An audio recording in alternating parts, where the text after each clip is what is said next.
कारण रोजगार बढ़ने वाला मैंने है।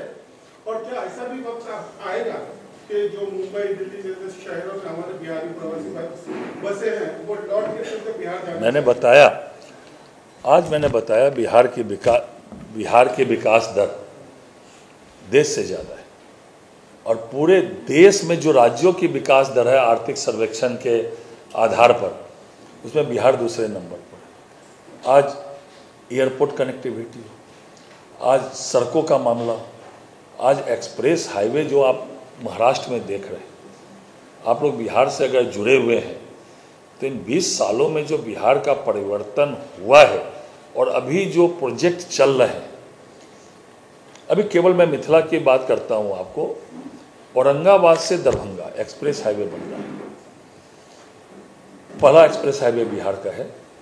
और ऐसे ऐसे कई हाईवे, वहाँ बड़े बड़े हाईवे बन रहे हैं जिसके कारण एक तो रोजी रोजगार, नौकरी बढ़ रही है, लोगों की आर्थिक समृद्धि बढ़ रही है, लोगों का रोजगार का साधन बड़ी संख्या में सृजन हो रहा है। वहाँ से लोगों माइग्रेट क्यों किए? रोजी रोजगार के लिए, रोजगार का साधन कम था, तो आज बहुत बड़ी संख्या में वहाँ उद्योग भी लग रहे हैं।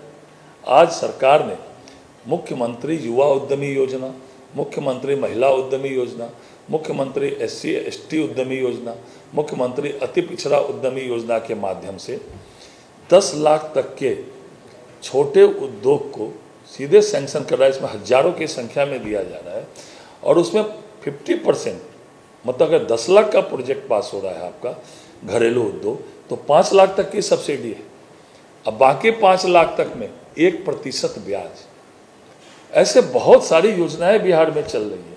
अगर आप प्रमाणित संस्थानों में पढ़ रहे हैं तो डायरेक्ट क्रेडिट कार्ड के माध्यम से सरकार आपको पढ़ने के लिए लोन दे रही है, लेकिन अगर आप पढ़ लिख कर लोन चुकाने की स्थिति में नहीं है तो लोग सरकार उस पर भी विचार कर रही है कि उस लोन को वेव कर दे।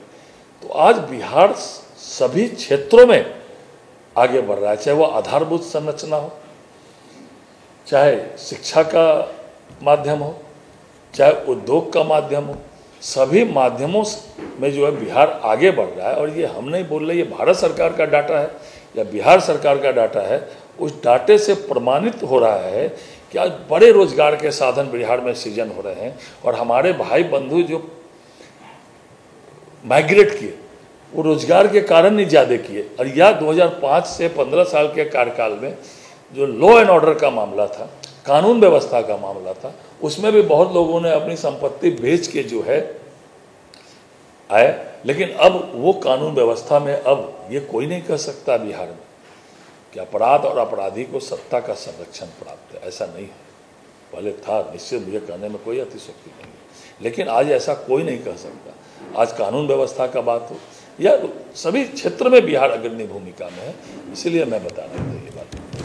और एक बात बहुत अच्छी कही आपने सर, राम मंदिर के तर्ज पर सीता मैया का मंदिर बिहार में बनने जा रहा है, तो क्या लागत होगी और आपको क्या लगता है इससे बिहार का टूरिज्म कितना बढ़ेगा और कौन कौन से स्पोर्ट जो टूरिज्म होता है बहुत बड़ा रोल निभाता है किसी भी स्टेट के रेवेन्यू को बढ़ाने में, इसके लिए आपको क्या कहना है? नहीं, मैंने आपको बोला कि आज हमारा नालंदा का जो विश्वविद्यालय था वो लगभग खंड खंड हो गया था, कोई जाते नहीं थे। आज फिर से अपने पुराने रूप में लौट गया।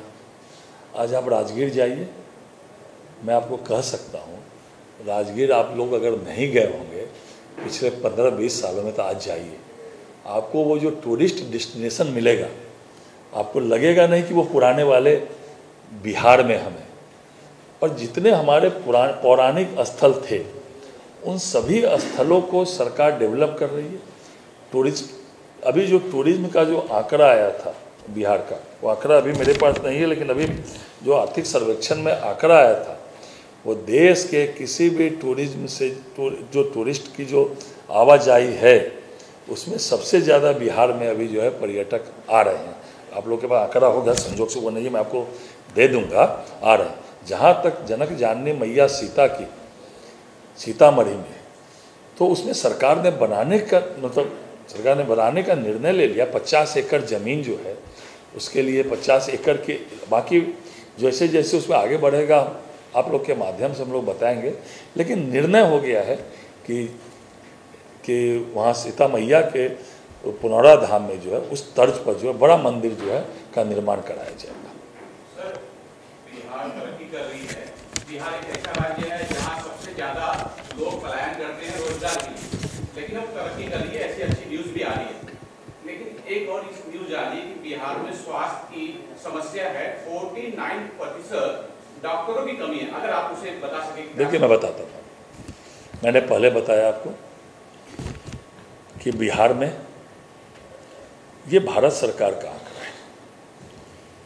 पूरे देश में सरकारी अस्पतालों में निःशुल्क दवा वितरण में बिहार का डाटा नंबर 1 आया है, 74% समथिंग है, और राज्यों का उससे काफ़ी नीचे है। और एम्स, अभी बिहार में दूसरा एम्स हमारे दरभंगा में माननीय प्रधानमंत्री जी ने शिलान्यास किया है। मेडिकल कॉलेज प्रत्येक जिले में एक सरकारी मेडिकल कॉलेज की मैं बात कर रहा हूँ, खुलने का नीतिगत निर्णय ले लिया। 21 मेडिकल कॉलेज प्रारंभ हो गए। कैंसर हॉस्पिटल, बड़ा कैंसर हॉस्पिटल मुजफ्फरपुर में अभी इसी माह उद्घाटन होने वाला है। वो माननीय स्वास्थ्य मंत्री जी समय ले रहे हैं दिल्ली से, कब मिल जाएगा। दरभंगा में भी 100 बेड का अभी पिछले दिनों ही स्वास्थ्य मंत्री जी ने कैंसर का उद्घाटन किया है। पटना में विश्व का सबसे बड़ा सरकारी अस्पताल 5462 बेड का, मैं बता रहा था 5462 करोड़ का, 5400 की लागत से बन रहा है, 5400 करोड़ की लागत से। और उसमें जो है प्रथम चरण का कार्य भी पूरा हो गया है। जहाँ तक चिकित्सक की बात है, ये मैं स्वीकार करता हूँ, चिकित्सकों की थोड़ी कमी है, उसमें भी लगातार बहालियाँ हो रही है। पिछले साल भी, इस साल भी चिकित्सकों की, पैरामेडिकल स्टाफ की, विशेषज्ञ चिकित्सकों की लगातार बहालियाँ हो रही है। तो आपका जो प्रश्न है वो भी थोड़ा कम है डॉक्टर, मैं मानता हूँ, लेकिन उसका भी जो है निदान हो रहा है। सर, मैं काफी इंटरव्यू करता हूँ, उस इंटरव्यू के दौरान जो भोजपुरी की इंडस्ट्री है, फिल्मी इंडस्ट्री, और 2 बड़े नाम है पवन सिंह के साथ, और ये हरदम ये बोलते हैं कि सब्सिडी के कारण सब्सिडी उनको प्रॉपर नहीं मिलती है। जो आप अगर बता सके कि जी मैं बताता हूँ आपको, योगी जी के यहाँ से मैं बता, इसलिए आधार कार्ड बिहारी लोग वहाँ शिफ्ट कर रहे हैं, ऐसा आ रही है। मैं बताता हूँ। हमारी सरकार जो दोबारा आई, जो भाजपा अभी पिछले साल जो है, उसमें सरकार ने नीतिगत निर्णय ले लिया। हमारी सरकार का कला एवं संस्कृति विभाग इसको देख रहा है, नीति निर्धारण हो गया। आप लोग के पब्लिक डोमिनेंट में वो नीति भी है। सरकार जो बिहार में जो फिल्में बनेगी उसमें जो है बड़ी मात्रा में सरकार जो है उसमें सहायता देगी। एक पब्लिक डोमिनेंट में पूरी वो पॉलिसी भी है, जो हमारे फिल्म की पॉलिसी। और पिछले दिनों पूरे देश के जो बिहार के हिंदी भाषी जो बनाने वाले फिल्म थे उनको भी बुला के, होटल ताज जो मुंबई में है उनको बुला के, सॉरी मुंबई में नहीं, पटना में जो होटल ताज है उसमें भी सभी का मिलन हुआ था। और ये सरकार निर्णय कर चुकी है, उसकी पॉलिसी जो है पब्लिक डोमिनेंट में है। हम लोग बड़ी मात्रा में सहायता जो है, जो बिहार का फिल्म है, भोजपुरी फिल्म है जो बिहार के लोग बनाएंगे उसमें देने जा रही है, और वो नीतिगत निर्णय भी सरकार ने ले लिया है। आज कहीं ना कहीं देश भर में भोजपुरी इंडस्ट्री काफी तेजी से बढ़ रही है, और मनोरंजन के कारण लोग बहुत पसंद भी करते हैं। धरनी भी काफी बढ़ता है। योगी जी ने जैसे फिल्म सिटी का निर्माण कर रहे हैं यूपी में, आप लोगों की भी इस तरह की कोई योजना का प्लानिंग है? नहीं, मैंने बताया ना आपको, पब्लिक डोमिनेंट में हमारी पॉलिसी बन चुकी है, और वो आप लोग नेट पे सर्च करके भी निकाल सकते हैं। पूरी फुल प्रूफ पॉलिसी बनी है, और बड़ी मात्रा में हम लोग सहायता जो है, चाहे वह भोजपुरी फिल्म हो, चाहे हमारी मैथिली फिल्म हो, चाहे अंगिका फिल्म हो, चाहे हिंदी फिल्म हो, इन सबको को जो है सरकार जो है देने का निर्णय कर चुकी है। और जहाँ तक मेरे विभाग का मामला है, राजस्व एवं भूमि सुधार विभाग, ये आम लोगों के जन सरोकार से जुड़ा हुआ विभाग है। तो आपको मैं जानकारी देता हूँ, ये पूरा ऑनलाइन सिस्टम है। जो हमारे प्रवासी बिहार के लोग हैं ये भी ऑनलाइन, अभी वहाँ भूमि का सर्वेक्षण चल रहा है पूरा। और जो खतियान था, जो 1908 में खतियान बना था, उसको फिर से खतियान बनाने का जो है सरकार ने निर्णय लिया, और बड़े स्तर पर लगभग 13,000 अमीनों को और स्टाफों को लगाया गया है प्रत्येक गांव में, उसका सर्वेक्षण हो रहा है और पूरे मेरा विभाग ऑनलाइन है। मुंबई में बैठे हुए प्रवासी भी यहाँ बैठ के अपना दाखिल खारिज करा सकते हैं, अपना मोटेशन करा सकते हैं, अपने जमाबंदी करा सकते हैं, वो पूरा ऑनलाइन है। ऑनलाइन के माध्यम से तो मेरा भी विभाग जो जन सरोकार से जुड़ा हुआ है, जिनके पास ज़मीन है वो भी जुड़े हुए हैं, और जो गरीब अनुसूचित जाति अति पिछड़े भूमिहीन हैं वो भी जुड़े हुए हैं, क्योंकि उनको भूमि देनी है और बाकी लोगों की भूमि को सही से सब कुछ हो जाए वो देखना है। तो पूरा विभाग हमारा ऑनलाइन है।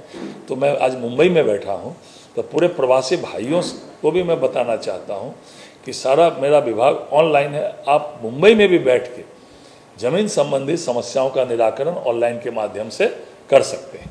सर, नीलोत्पल जी जिस तरह का इनिशिएटिव ले रहे, जो बिहारी भाई जो यहाँ पर रहते हैं हमारे, सर क्या कहना चाहेंगे उसके लिए? कितनी बड़ी बात है, क्योंकि लोग पलायन करके आए तो हैं, लेकिन यहाँ पर जो सुविधा और उनके लिए जो काम करने का जो इनिशिएटिव ले रहे हैं नीलोत्पल जी, उसके लिए हमारा बिहार फाउंडेशन कोरोना के समय में, आप लोग ज़्यादा जानते होंगे, कोरोना के समय में कितनी बड़ी संख्या में लोगों को मदद किया है।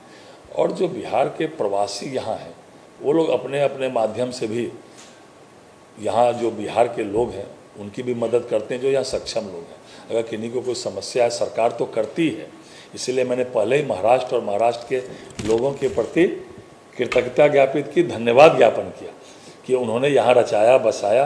और जो बिहार के लोग हैं, नीलोत्पल जी हैं या बाकी अन्य लोग हैं, वो लोग भी यहाँ बिहार के लोगों की मदद करते हैं। कहीं भी है तो निश्चित रूप से अपना थोड़ा मिट्टी का प्रेम तो जगता ही है ना। तो आज नीलोत्पल जी ही कार्यक्रम ऑर्गेनाइज कर रहे हैं, जो हम लोगों का जो 72 स्थानों पर पूरे देश में ये कार्यक्रम हो रहा है, उसमें बिहार सबअर्बन का ये इंचार्ज नीलोत्पल जी हैं, तो करते हैं, इसीलिए तो इनको प्रभारी बनाया गया है। सर, इसके अलावा स्पोर्ट्स को लेके आजकल हमारा देश बहुत आगे जा रहा है, तो सर स्पोर्ट्स को लेकर भी लोग जो है, बिहार में अंतर्राष्ट्रीय स्टेडियम राजगीर में बना, अभी एशियन हॉकी वहाँ हुई, फिर से एशियन हॉकी इस बार भी जो है एशियन हॉकी ड्यू है। और बिहार में जो खिलाड़ी राष्ट्रीय स्तर के में compete करते हैं, चाहे वो एशियन गेम हो, चाहे ओलंपिक गेम हो, चाहे कुछ मानक है उस मानक में कंप्लीट करते हैं, सीधे सरकार उनको सरकारी नौकरी देती है, फर्स्ट क्लास से लेके और 3rd क्लास तक। जिस रूप में वो compete करते हैं, सीधा सरकारी नौकरी खिलाड़ियों को मिल रही है। और खेल का तो बढ़ावा हो ही रहा है, माननीय प्रधानमंत्री नरेंद्र मोदी जी जब से आए तब से, और माननीय मुख्यमंत्री जी के नेतृत्व में बिहार चल रहा है। तो खेल और खिलाड़ियों को बढ़ावा देने की हमारी नीति भी है, और इसके कारण कई स्टेडियम और भी बन रहे हैं। और अभी इंटरनेशनल स्टेडियम बना, एशियन हॉकी पहले कहाँ बिहार में, अभी तो एशियन हॉकी हुआ, फिर इस वर्ष भी एशियन हॉकी बिहार में ही हो रहा है। तो ये सब चल रहा है। सर, बिहार के बहुत सारे लोग मुंबई में हैं और यहाँ की लोगों की एक बड़ी समस्या है, वो रोजगार करते हैं और यातायात के उनके साथ एक दुर्व्यवहार होता है, उनको एक ऐसे शब्दों का प्रयोग होता है जो अच्छा नहीं है, और मारपीट तो होती है, ये आप भी जानते होंगे। ऐसी समस्या से निजात है? नहीं, ऐसा नहीं है। महाराष्ट्र में एनडीए की सरकार है और बहुत अच्छे तरीके से वो हमारे प्रवासी भाइयों और बहनों का ध्यान रखते हैं, और वो भी मिलजुल के सब लोग रहते हैं। अभी कोई ऐसी कोई घटना घट जाती है तो वो तो सभी जगह घटती है। बिहार में भी कभी कोई कानून व्यवस्था तो मतलब कहीं भी कुछ घटनाएं घट जाती है, तो उसी तरह इसको आप प्रवासी के रूप में जोड़ के मत देखिए। इसको कोई बिहार के लोगों के साथ ऐसा हो रहा है इस रूप में इसको मत देखिए। इसको ये देखिए कि ठीक है, घटनाएं कुछ कुछ घट जाती है, लेकिन सरकार तुरंत उस पर कार्रवाई भी करती है। तो इसको प्रवासी के रूप में इस घटनाओं को न देखकर, विशेषकर बिहार के लोगों के साथ ऐसा हो रहा है, ऐसा नहीं है। उस सामान्य कारण से बराबर घटनाएं पूरे घटती है, तो उसमें हो सकता है इसको प्रवासी के रूप में, ऐसा नहीं है। यहाँ भी एनडीए की सरकार है और बहुत अच्छा आदरणीय देवेंद्र जी के नेतृत्व में काम चल रहा है। सर, एक लास्ट ये भी जो लोग यहाँ हैं, अब गाँव जाने वाले हैं, उनकी सबसे बड़ी समस्या होगी टिकट की, जो मिलना बड़ा मुश्किल हो जाता है। काला बाजार इतने उच्च लेवल पे है, मिलता ही नहीं, टिकट पहले नंबर पे नहीं। फेस्टिवल में स्पेशल ट्रेन आदरणीय नरेंद्र मोदी जी के नेतृत्व में बहुत चल रही है। आप उल्टा के देखिए पहले का डाटा और अभी का डाटा, ये मानता हूँ थोड़ी बहुत समस्या, लेकिन बहुत समस्याओं का निदान भी हुआ है। अब तो सीधे मिथिला के लोग यहाँ फ्लाइट में बैठते हैं और दरभंगा में उतरते हैं, तो फ्लाइट भी बढ़ रही है, ट्रेन भी बढ़ रही है और भी आगे बढ़ेगी। हम लोग प्रयास कर रहे हैं, बिहार सरकार भी प्रयास कर रही है। तो चलिए, बहुत बहुत धन्यवाद आप लोगों को। एक बार कैमरा बंद करके व्यक्तिगत परिचय जो है हो जाए, हम लोग जिस काम के लिए आए। हाँ, चलिए, बहुत बहुत धन्यवाद बिहार फाउंडेशन।